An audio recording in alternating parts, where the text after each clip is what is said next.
অবশেষে চলে এলো সেই চূড়ান্ত মুহূর্ত। উইলসন আর ডেয়ারডেভিলের মধ্যকার দীর্ঘদিনের এই শত্রুতা এবার রূপ নিতে যাচ্ছে এক শেষ রক্তক্ষয়ী সংগ্রামে। ম্যাট মারডক কি পারবে উইলসনের সাম্রাজ্য চিরতরে গুড়িয়ে দিতে, নাকি এই গ্র্যান্ড ফিনালিতে আমাদের বিদায় নিতে হবে বড় কোনো প্রিয় চরিত্রের আত্মত্যাগের মধ্য দিয়ে?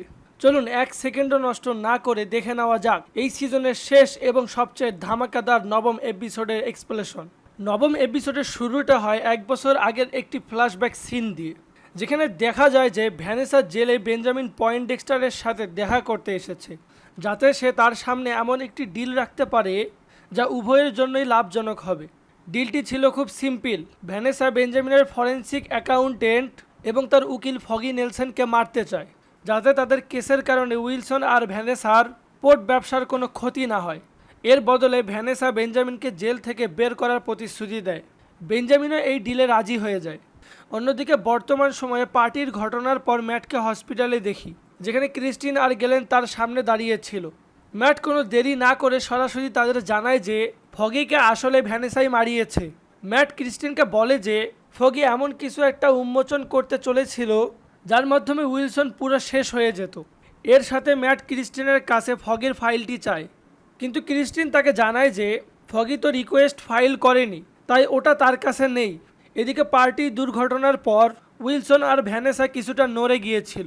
তারা দুজনে শান্ত হয়ে বসার পর উইলসন ভ্যানেসাকে বলে যে তুমি এই পোর্ট থেকে কোটি কোটি ডলার ইনকাম করেছো, আর এখন আমি মেয়র, তাই আমরা দুজনে মিলে এখান থেকে আরও বেশি ডলার ইনকাম করব। উইলসন মনে করে যে কমিশনার গ্যালো আর অন্যান্য পুলিশ কর্মকর্তারা এবং লুকার পুরো গ্যাং শুধু একটা খুঁটি মাত্র। উইলসনের কাছে শহরের সিকিউরিটি ফার্স্ট প্রায়োরিটি হলেও ডলার কামানোর সুযোগ সে কখনো ছাড়বে না। এরপর গল্প মেয়রের অফিসে শিফট হয়, যেখানে উইলসন সবার উপর রেগে চিৎকার করে বলছিল যে তার টাস্ক ফোর্স পুরো শহরে ছড়িয়ে পড়বে এবং তারা বেঞ্জামিনের সাথে সাথে সব ভিজিলেন্টিদের শেষ করে দেবে। এই কাজের জন্য তাদের কোনো বডি ক্যাম, ওয়ারেন্ট বা ইনভেস্টিগেশনের মুখোমুখি হতে হবে না, তাদের ফুল ছাড় দেওয়া হবে।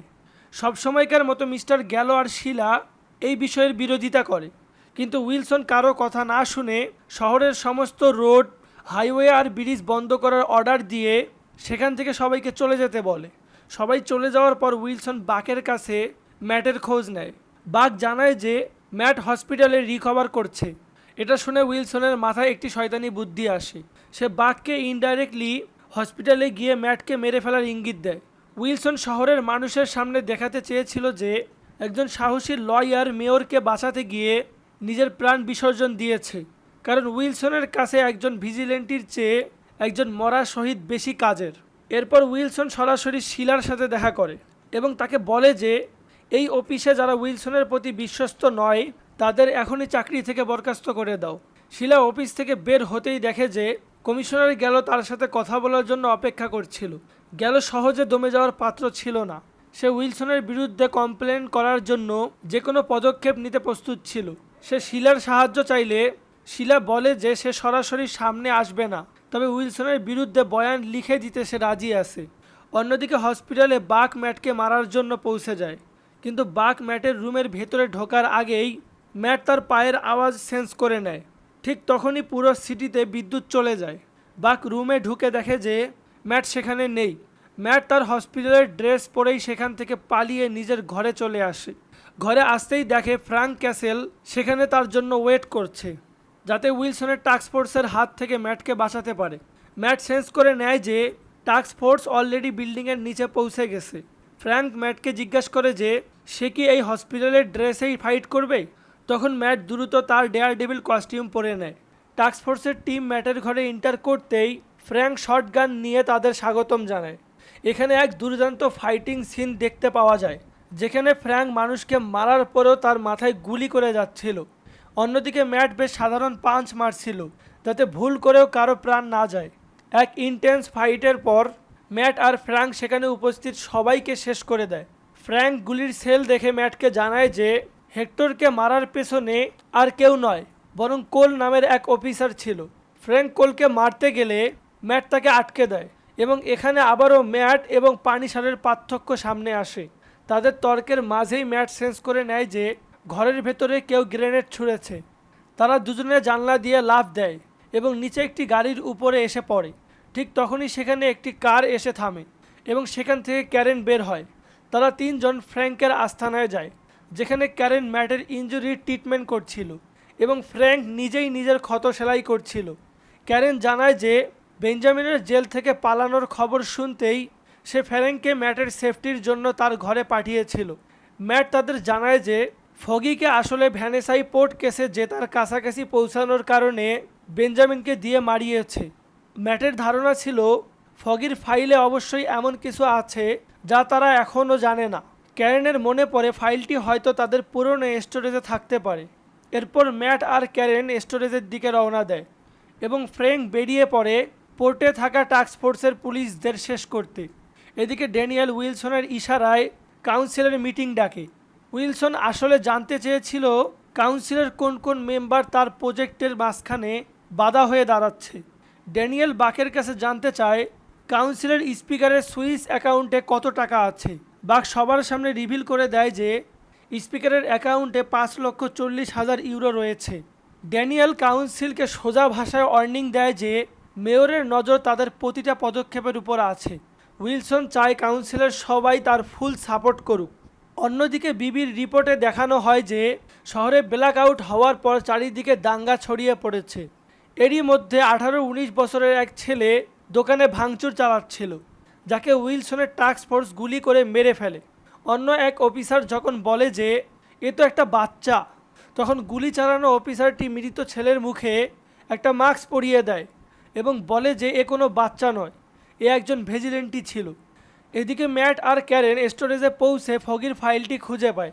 ফাইলের পাতা উল্টাতেই তারা জানতে পারে ফগি তার রিপোর্টে বলতে চেয়েছিল যে রেডহুড পোর্টটি এমন এক জায়গায় অবস্থিত যেখানে হওয়া কোনো ক্রাইম নিউ ইয়র্ক পুলিশ বা পুরো আমেরিকার পুলিশ ডিপার্টমেন্ট হ্যান্ডেল করতে পারবে না। তাই কোর্টেও এই পোর্টের বিষয়ে রায় দেওয়ার কোনো অধিকার নেই। এর সাথে তারা 1855 সালের একটা চার্টও পায়, যা অনুযায়ী রেডহুড পোর্ট পুরোপুরি নিউ ইয়র্ক ও আমেরিকার আইন থেকে মুক্ত।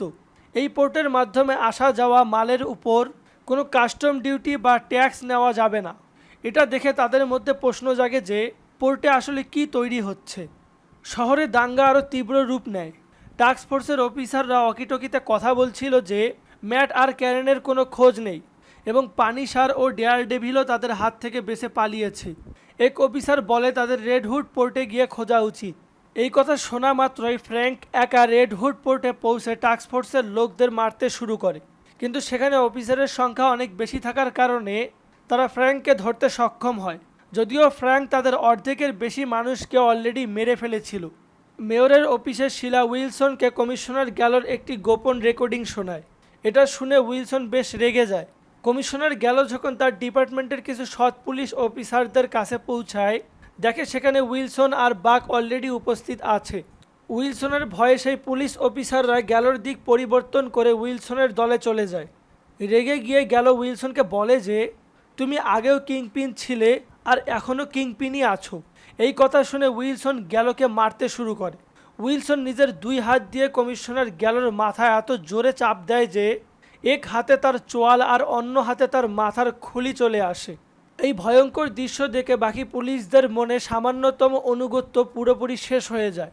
অন্যদিকে রেডহুড পোর্টে অফিসার পল ফ্র্যাঙ্ককে একটি চেয়ারে বেঁধে রেখে বলে যে পানিসারের সাথে দেখা হওয়া তার জন্য অনেক গর্বের বিষয়। ফ্র্যাঙ্ক তাকে জবাব দেয় যে পানিসার নিজের লাইফে কি সহ্য করেছে তা তুমি জানো না, আর তোমরা পানিসারকে রোল মডেল বানিয়ে পুরো শহরে ক্রাইম করে বেড়াচ্ছ। এটা শুনে পলের মাথা খারাপ হয়ে যায় এবং অফিসাররা ফ্র্যাঙ্ককে পাঁচ মারতে থাকে, কিন্তু ফ্র্যাঙ্ক হাসি মুখে তাদের তাচ্ছিল্য করে। পোর্টের বাইরে দাঁড়িয়ে ম্যাট ক্যারেনকে বলে যে সে ভেতরে যেতে চায়, কিন্তু ক্যারেন তাকে বোঝায় যে একা ভেতরে গেলে তারা ম্যাটকে মেরে ফেলবে এবং ক্যারেন ম্যাটকে মরতে দেখতে পারবে না। ম্যাট ক্যারেনের কথা বুঝতে পারে এবং বলে যে এখন আমাদের একটি আর্মির প্রয়োজন হবে। সকাল হতেই নিউ ইয়র্কের ইলেকট্রিসিটি ফিরে আসে। মেয়রের অফিসে উইলসন গ্যালেনকে কমিশনার অফ মেন্টাল হেলথের পজিশন অফার করে এবং গ্যালেন তা খুশিতে অ্যাকসেপ্ট করে নেয়। এরপর উইলসন লাইভে এসে নিউ ইয়র্কের মানুষদের জানায় যে ভিজিলেন্টিরা তাকে মারার চেষ্টা করেছে এবং পুরো শহরকে অন্ধকারের দিকে ঠেলে দিয়েছিল। এই দাঙ্গার কারণে কমিশনার গ্যালো রিজাইন দিয়ে শহর ছেড়ে পালিয়ে গেছেন। উইলসন অ্যানাউন্স করে যে সে ইনিশিয়েটিভ চালু করছে, যার পর থেকে ভিজিল্যান্টিদের প্রতিটা কাজ ইললিগাল হবে এবং কঠিন শাস্তি দেওয়া হবে। রাত 8টা থেকে পুরো শহরে মার্শাল ল জারি করা হয়। ম্যাট আর ক্যারেন জোশির বারে বসে কথা বলছিল। ম্যাট তার ছোটবেলার কাহিনী শেয়ার করে এবং জানায় যে ফগি যেদিন মারা যায় সে রাগের বশে বেঞ্জামিনকে ছাদ থেকে ফেলে মারতে চেয়েছিল। ক্যারেন তাকে সান্ত্বনা দিয়ে বলে যে তুমি যাই করো না কেন এই শহর আর মানুষের মঙ্গলের জন্যই করো। সবশেষে ভ্যানেসা আর উইলসনকে আবার সেই বেসমেন্টে দেখানো হয়, কিন্তু এবার সেখানে অ্যাডামের জায়গায় সেই সব লোকেরা বন্দী ছিল যারা উইলসনের প্ল্যানের মাঝখানে এসেছিল, যার মধ্যে জ্যাক এবং স্বয়ং পানিসারও সামিল ছিল। আর এভাবেই ডেয়ার ডেভিল বর্ন এগেনের সিজন 1-এর মেন এপিসোড শেষ হয়ে যায়। পোস্ট ক্রেডিট সিনে আমরা দেখি খাঁচাইবন্দি ফ্র্যাঙ্ক এক গার্ডের সাথে মিষ্টি মিষ্টি কথা বলে। ফ্র্যাঙ্ক সেই গার্ডকে নিজের জালে ফাঁসিয়ে তার সাথে হ্যান্ডশেক করতে চায়। গার্ড যখনই হাত বাড়ায় ফ্র্যাঙ্ক তাকে জোরে নিজের দিকে টেনে এনে তার হাত ভেঙে দেয়। এভাবেই ডেয়ার ডেভিল বর্ন এগেনের সিজন 1 অফিসিয়ালি শেষ হয়ে যায় এবং এটি স্পষ্ট করে যে ভবিষ্যতে হয়তো পানিসারের কোনো স্পেশাল বা আলাদা স্টোরি দেখতে পাওয়া যেতে পারে। আর এভাবেই এক চমৎকার উত্তেজনা, আবেগ আর ধামাকাদার টুইস্টের মধ্য দিয়ে শেষ হয়ে গেল ডেয়ার ডেভিল বর্ন এগেনের প্রথম সিজনের এই দুর্দান্ত পথ চলা। তো বন্ধুরা, এই ফাইনাল এপিসোডের শেষটা কি আপনাদের মন ছুঁয়ে গেছে? পুরো সিজনে ম্যাট মারডক আর উইলসনের এই লড়াইকে 10-এর মধ্যে আপনারা কত রেটিং দেবেন? কমেন্ট করে আপনাদের মতামত অবশ্যই শেয়ার করুন। পুরো সিজনে এই এক্সপ্লেনেশন জার্নিটি যদি আপনাদের ভালো লেগে থাকে তবে ভিডিওতে একটি লাইক দিতে ভুলবেন না। আর পরবর্তীতে এমন আরও দুর্দান্ত সব সিরিজ ও মুভির ধামাকাদার এক্সপ্লেনেশন সবার আগে দেখতে এখনই চ্যানেলটি সাবস্ক্রাইব করে বেল আইকনটি বাজিয়ে রাখুন। দেখা হচ্ছে খুব শীঘ্রই নতুন কোনো ভিডিওতে। সবাই ভালো থাকবেন।